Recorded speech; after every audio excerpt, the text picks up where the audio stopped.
Hey Canucks fans, NHL hockey is back. Are you excited?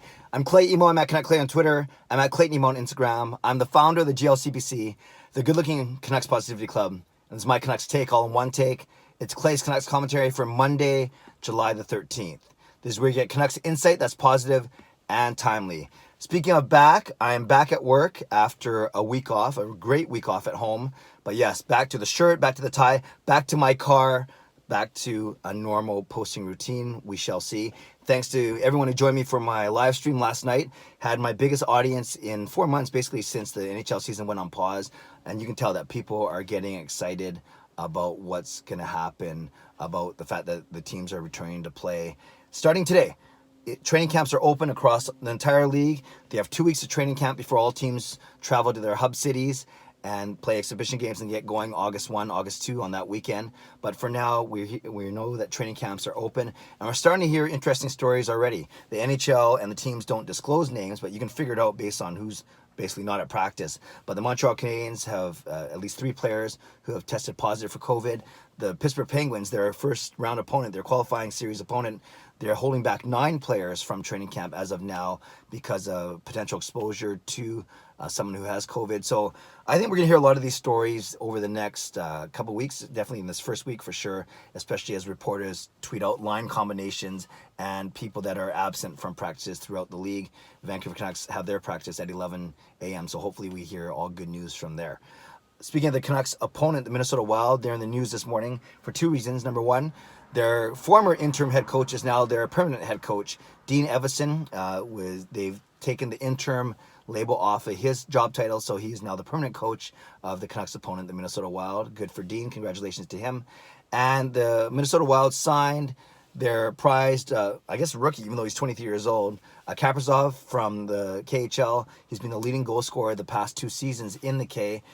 Canucks fans, don't worry. He is not allowed to play in this postseason this season, but he can travel with the team. He can go to the hub city with the team. So he can go to the training camp. He can go to the hub city and basically learn what it's like to be a pro. Basically be among the veterans and the stars of the Minnesota Wild.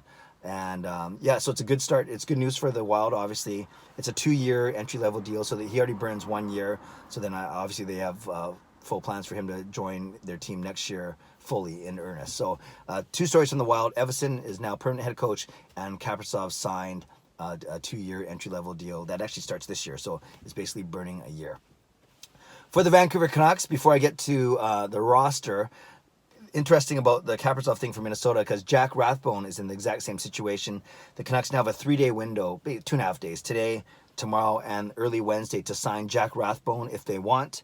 And there's talk about the Canucks want to ink him to a 3-year entry-level deal and then burn the first year of his contract this year. Same situation as Kaprizov. He wouldn't be able to play for the Canucks this postseason. But in essence, you burn a year. That way he gets to his next contract sooner, makes more money sooner. And this is a big deal for Canucks fans because we know that Harvard is not going to play until at least Christmas and probably not in the new year. And then what's Jack Rathbone going to do? Is he going to stay in Harvard to study, online of course, or would he jump to the pros earlier, and i.e. with the Vancouver Canucks, and sign within the next 3 days? Some people are worried because Rathbone hasn't really said flat out that he's going to join the Canucks. Others not so worried because the Canucks have really good experience with NCAA players, guys like Hughes and Besser and Demko and Gaudette, to name a few. So their track record has been good. So we shall see what happens with respect to that. With respect to Jack Rathbone, it'll be a very important story to watch over the next few days for sure. And when it comes to who's actually on the ice today for the Vancouver Canucks, they have 34 guys, 30 skaters, and 4 goalies that are going to take the ice today. We will wait to hear other reporters tweet out line rushes and line combos. Maybe too early to draw anything from them right now, but we expect these players to be on the ice in a little bit this morning. So the 18 forwards are the top 6 of Pettersson, Miller, Toffoli, Besser, Horvat, Pearson. Then you have Gaudette, Virtanen, Roussel, Sutter, Mott, Beagle.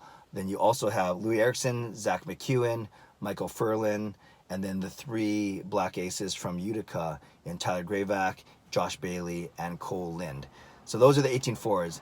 Then you have 12 D-men, the 7 that were regulars: Hughes, Tanev, Edler, Myers, Stetcher, Fantenberg, Ben, bolstered by the 5 from Utica: Rafferty, Sautner, Brisebois, Chatfield, and Yolevi.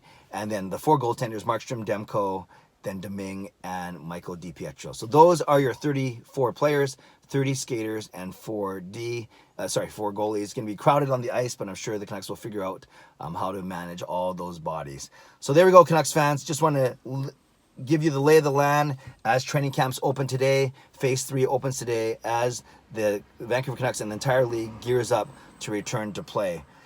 My question of the day is very simple. How excited are you? And I don't want to make any presumptions because, I'm very excited. It gives me more content. And as a Canucks fan, I'm very excited.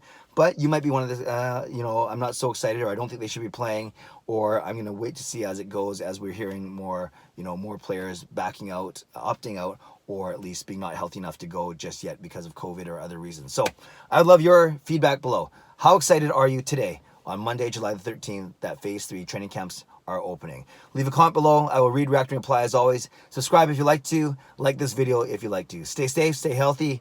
Take care of yourselves. Take care of each other. Have a great day. God bless. And go Canucks go.